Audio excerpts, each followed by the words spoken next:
Hi viewers, welcome to our channel. ప్రస్తుతం మనతో పాటు దాము బాలాజీ గారు సీనియర్ జర్నలిస్ట్ ఉన్నారు. వారితో ఒకసారి మాట్లాడదాం. సార్ నమస్కారం. నమస్తే.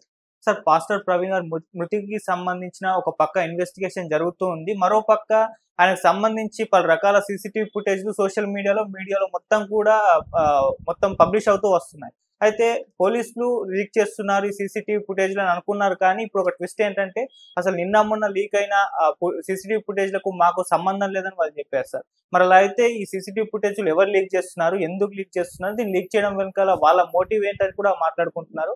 మరి ఆ సీసీటీవీ ఫుటేజ్ చూస్తే మీకేమనిపించింది సార్? అండ్ మరి ఇప్పుడు పోలీసులు కాదు అని చెప్తున్నారు. మరి దీనికి సంబంధించి ఎవరు చేస్తున్నారు ఇదంతా కూడా?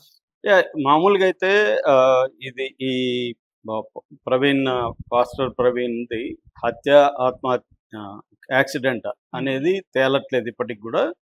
ఎక్కువ మంది క్రిస్టియన్స్ కావచ్చు, లేకపోతే దళిత మేధావులు కావచ్చు, లేకపోతే ప్రవీణ్ బంధువులు కావచ్చు, వీళ్ళందరూ అయితే మెజారిటీ నాకు తెలిసి దాదాపు 95% ఇది హత్య అని భావిస్తున్నారు. అయితే దీన్ని డిస్ప్రూవ్ చేయడానికి ఇది హత్య కాదు, యాక్సిడెంట్, ఇతను తాగి బండిలో ఆల్రెడీ 2 సార్లు పడ్డాడు, 2 సార్లు మందు కొనుక్కున్నాడు అని రెండవసారి ఏలూరు దగ్గర ఒక వైన్ షాప్లో టానిక్ అనే ఒక వైన్ షాప్లో ఆయన కొనుక్కున్న వీడియో ఫస్ట్ బయటకు వచ్చింది.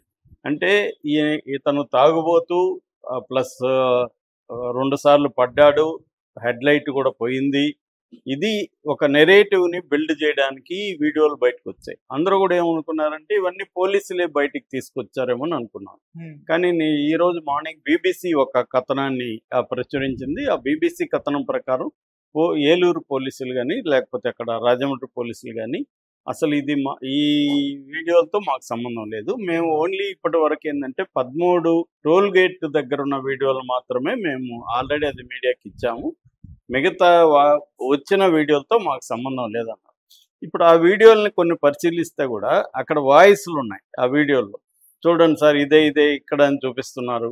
ఒక అమ్మాయి ఏమో పెట్రోల్ వేసుకోవడానికి తను గొల్లపూడి పెట్రోల్ బంక్ వచ్చినప్పుడు ఒక అమ్మాయి వాయిస్ ఎవరికో ఫోన్లో వినిపిస్తుంది. సార్, ఇతను అపస్మారక స్థితిలో వచ్చాడని చెప్పచ్చా అని అంటుంది. అతనేమో అపస్మారక స్థితిలో లేడు, నిజానికి బైక్ కొద్దిగా అతనికి ఇబ్బందికరంగా ఉన్నట్టుంది తప్ప అది లాంగ్ జర్నీ వల్ల కూడా అవ్వచ్చు. ఎందుకంటే ఇది మొత్తం 381 కిలోమీటర్ల జర్నీ టోటల్గా. సో గొల్లపూడికి వచ్చేసరికి అతను అలసిపోయి ఉండొచ్చు. సో అమ్మాయి ఏం చెప్తుంది, అపస్మారక స్థితి అని చెప్పేమంటారా అని అడుగుతుంది. అంటే ఇదంతా ఎవరో ఈ వీడియోలంతా ఎవరు కలెక్ట్ చేస్తుంది? ఫస్ట్ ఒక ఛానల్లో ఈ వీడియో వచ్చింది, నేను లైవ్ చూస్తే 8000 పోతుంది వ్యూస్ లైవ్లో. సో ఒకటి ఇది తెలుగుదేశానికి సంబంధించిన ఛానల్లే ఈ పని చేస్తున్నాయి ప్రధానంగా, ఇంకొన్ని కూడా చేస్తాయి. మెయిన్గా తెలుగుదేశానికి సంబంధించిన ఛానళ్ళు లేదా తెలుగుదేశాన్ని సపోర్ట్ చేసే ఛానల్లే ఇది పెడుతున్నాయి. ఎందుకంటే ఇది ప్రభుత్వానికి వ్యతిరేకంగా క్రిస్టియన్స్ వర్సెస్ కూటమి ప్రభుత్వంగా మారిపోయింది. దీంట్లో వైసీపీ వాళ్ళు కూడా ఇన్వాల్వ్ అయి ఉండొచ్చు. సో దీంతో ఏమైనది, ఇప్పుడు తెలుగుదేశం మీడియా కూడా మేల్కొనింది. వాళ్ళు దీన్ని యాక్సిడెంట్గా చూపించడానికి తెలుగుదేశం మీడియా కూడా రంగంలో దిగింది, ఇటు సోషల్ మీడియా ఇటు మెయిన్ స్ట్రీమ్ మీడియా.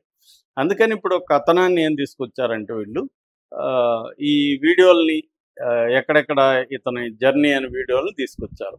ఆ వీడియోలో మనం చూస్తే మామూలుగా పోలీసులు చెప్పింది చూస్తే, పోలీసులు ఫస్ట్ వీడియో వచ్చి చౌటుప్పల దగ్గర మధ్యాహ్నం 1:29 వాళ్ళకి టోల్ వీడియో దొరికింది. అక్కడి నుంచి వాళ్ళు కొన్ని వీడియోల్ని మొత్తం 13 టోల్ గేట్స్ వాళ్ళకి, ఎందుకంటే టోల్ గేట్స్ దగ్గర అయితే కలెక్ట్ చేయడం ఈజీ, 13 టోల్ గేట్స్లో చేశారు. అయితే ఇప్పుడు వీళ్ళు తీసుకొచ్చిన వీడియోలో ఫస్ట్ ఏమో ఏలూరు దగ్గర మద్యం కొంటున్నది ఆ వీడియో ఒకటి రిలీజ్ చేశారు. దాని తర్వాత గొల్లపూడి పెట్రోల్ బంక్ వీడియో వచ్చింది. పెట్రోల్ తను 8 లీటర్లు పెట్రోల్ పోసుకొని వెళ్తున్న విజువల్ వచ్చింది. ఆ తర్వాత కీసర టోల్కి ముందుగా నందిగామ నియోజకవర్గంలో కీసర టోల్కి ముందుగా ఇతని బైక్ స్పీడ్గా ఇట్లా టర్న్ అవుతూ అక్కడ పడిపోయాడు, ఆ దుమ్ము రేగింది. ఇది లాంగ్లో ఉంది, క్లోజ్ పోవడానికి లేదు, మధ్యలో వెహికల్స్ కూడా అడ్డొస్తున్నాయి.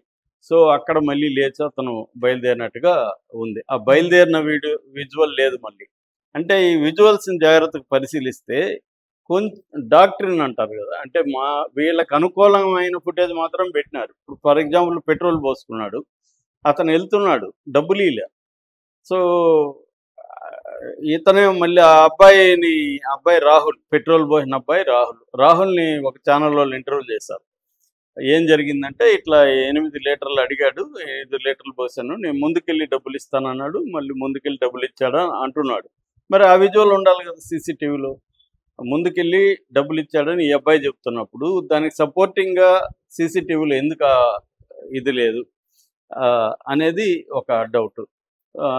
దాని తర్వాత ఇక్కడ మహానాడు కోడల దగ్గర 5 గంటల 13 నిమిషాలకి ఉన్నట్టుగా ఒక ఇది బయటకు వచ్చింది.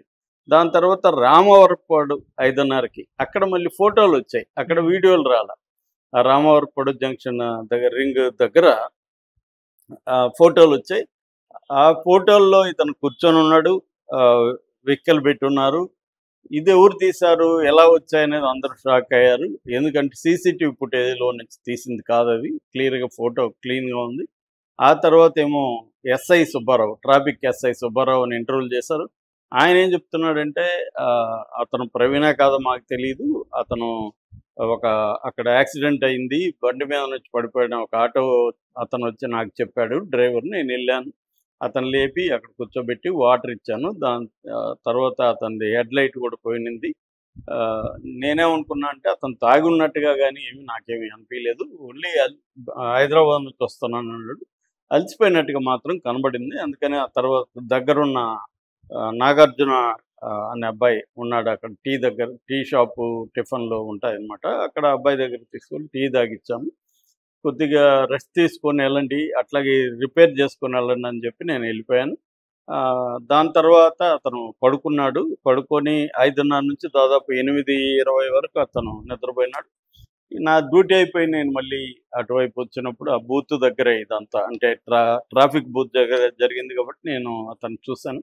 అతను అప్పటికి లేచాడు. నేను అన్నాను, ఇది కనీసం దీన్ని కట్టుకోండి ఏదన్నా అని, అబ్బాయిని ఏదన్నా ఉందా దారం లాంటిది కట్టడానికి. దారం చేస్తే అది నిలవట్లేదు, నేను మా దీంట్లో ఏమన్నా వైర్ దొరుకుతుందేమని నేను వెళ్ళాను. ఈ అబ్బాయి కూడా వెతకడానికి వెళ్ళాడు. తర్వాత ఈ అబ్బాయి ఇతను ఈ బైక్ తీసుకొని వెళ్ళిపోయాడు అనేది అతను చెప్తున్నాడు, ఎవరు ట్రాఫిక్ ఎస్ఐ.